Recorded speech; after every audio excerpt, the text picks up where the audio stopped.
माँ की खातिर प्रभा देवी अपने बेटे के साथ एक बड़े मकान में रहती थीं। अपने दो जवान बेटों और पति को खो चुकी प्रभा के पास अब सिर्फ छोटे बेटे गोपाल का ही सहारा था। गोपाल ऑफिस से आते ही माँ के पास बैठ जाता। माँ, दिन में क्या खाया? बेटा, पराठा सब्जी खाई थी, माँ ने बताया। दूध पिया था? गोपाल ने पूछा। अब भूल गई थी बेटा। माँ, ये बहुत गलत बात है। तुम्हारी सेहत गिर रही है और तुम दूध भी नहीं पीती हो, गोपाल नाराजगी व्यक्त करता। अरे, खाने के बाद नींद लग गई थी तो नहीं पी पाई, माँ ने जवाब दिया। अच्छा, अब रात को पी लेना, गोपाल ने कहा। अब उसकी तो मैंने खीर बना दी। तुम्हें खीर बहुत अच्छी लगती है ना? माँ, तुम भी ना बहुत लापरवाही करती हो। च्यवनप्राश खाई थी? अरे, कल च्यवनप्राश खत्म हो गया था ना, इसलिए नहीं खा पाई बेटा। और तुमने कहा भी नहीं। अब कल लेते आना बेटा। ठीक है, कल लेता आऊंगा। ऐसे रोज गोपाल आता, माँ के पास बैठता और फिर खाना खाकर सो जाता। सवेरे ऑफिस चला जाता, घर का सारा काम नौकरानी कर देती। एक दिन माँ प्रभा देवी ने कहा, बेटा, अब मेरे लिए बहू ला देना। अरे, अभी क्या जल्दी है माँ? बेटा, पोते का मुंह देखने का बहुत मन करता है, प्रभा देवी गंभीर होकर कहती। ठीक है माँ, कर लूंगा, थोड़े दिन और रुक जा। जब भी मैं शादी की बात करती हूँ तुम टाल जाते हो। माँ जब भी ऐसे बात करती तो गोपाल माँ से लिपट जाता। अरे माँ, मैं हूं ना तुम्हारे लिए, तुम बहू की चिंता मत कर, समय आने पर सब हो जाएगा। माँ बेटे लिपट कर खूब प्यार करते। गोपाल का एक दोस्त था, मोहन। दोनों साथ साथ पढ़े थे और संयोग से नौकरी भी एक साथ एक ऑफिस में ही लगी। लंच के समय एक दिन मोहन ने गोपाल से पूछा, अरे यार, कभी तुम्हारे किसी रिश्तेदार को तुम्हारे यहाँ आते जाते नहीं देखा? पिताजी के मरने के बाद सारे रिश्तेदारों ने हम लोगों से नाता खत्म कर लिया, गोपाल ने बताया। क्यों?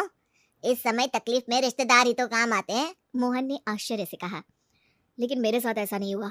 यहाँ तक कि चाचा, जिन्हें पिताजी ने पढ़ाया लिखाया था, उन्होंने भी नाता तोड़ दिया। गोपाल थोड़ा गंभीर हो गया। चाचा जी को तो ऐसा नहीं करना चाहिए था, मोहन ने कहा। अरे चाचा को छोड़ो, बुआ ने भी आना जाना छोड़ दिया। सबको लगता था कि हम लोग उन पर बोझ बन जाएंगे। अब भी नहीं आते जाते क्या? मेरे बड़े होने और नौकरी लग जाने के बाद सभी ने रिश्ता फिर से बनाने की कोशिश की, लेकिन माँ ने मना कर दिया। जब मुसीबत में साथ नहीं थे तो अब क्या रिश्ता रखना, सही किया माँ ने। कुछ दिन बाद गोपाल ने मोहन से कहा, यार मोहन, तुम अकेले रहते हो एक कमरे में, हमारे यहाँ क्यों नहीं आ जाते, दोनों साथ रहेंगे। मोहन की बहुत ना नुकुर करने के बाद गोपाल ने मोहन को अपने घर में रहने के लिए राजी कर लिया और अब मोहन और गोपाल एक साथ रहने लगे। गोपाल की माँ को भी अच्छा लगने लगा। 3-4 महीने बाद एक दिन गोपाल ने माँ से कहा, माँ, मेरा 9 महीने के लिए चेन्नई ट्रांसफर हो गया है। अरे बेटा, तुम्हारे बिना मैं कैसे रह पाऊंगी? माँ, मोहन है और नौकरानी भी तो है, तुम्हें कोई तकलीफ नहीं होगी, फिर 10 महीने की ही तो बात है। बेटा, ट्रांसफर रुक नहीं सकता क्या? माँ ने रोते हुए पूछा। नहीं माँ जी, वहाँ गोपाल के अलावा कोई नहीं जा सकता, क्योंकि वो काम सिर्फ गोपाल ही कर सकता है, मोहन ने माँ को बताया। ये सुनकर माँ रोने लगी थी। फिर एक दिन गोपाल चेन्नई चला गया। मोहन माँ का बहुत ख्याल रखता। नौकरानी दोनों समय आकर खाना बना दिया करती थी और मोहन माँ की हर जरूरत का ध्यान रखता। 1 महीना हो गया, गोपाल की कोई खबर नहीं आई तो माँ ने कहा, मोहन बेटे, गोपाल से बात तो करा दे। जी माँ जी। मोहन ने माँ को फोन दे दिया। कैसे हो बेटा? मैं बिल्कुल ठीक हूँ माँ, तुम चिंता मत करो। हर महीने माँ गोपाल से बात करती और गोपाल हर बार यही कहता, बस माँ, 3 महीने और रुकना पड़ेगा, कुछ काम बाकी है ना। अरे जल्दी आना बेटा, तुझे देखे बहुत दिन हो गए। अरे चिंता मत कर माँ, मोहन है तो। हाँ, मोहन तो मेरा बहुत ध्यान रखता है। इसी बीच 4-5 दिनों के लिए मोहन भी चेन्नई गया था और लौट कर आया तो माँ को यही बताया था कि गोपाल बिल्कुल ठीक है, चिंता की कोई बात नहीं है।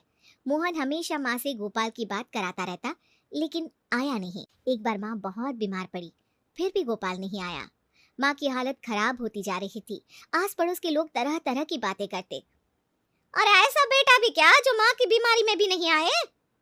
चेन्नई बहुत दूर है, आने में समय लगता है, फिर सरकारी नौकरी में छुट्टी इतनी जल्दी कहाँ मिलती है।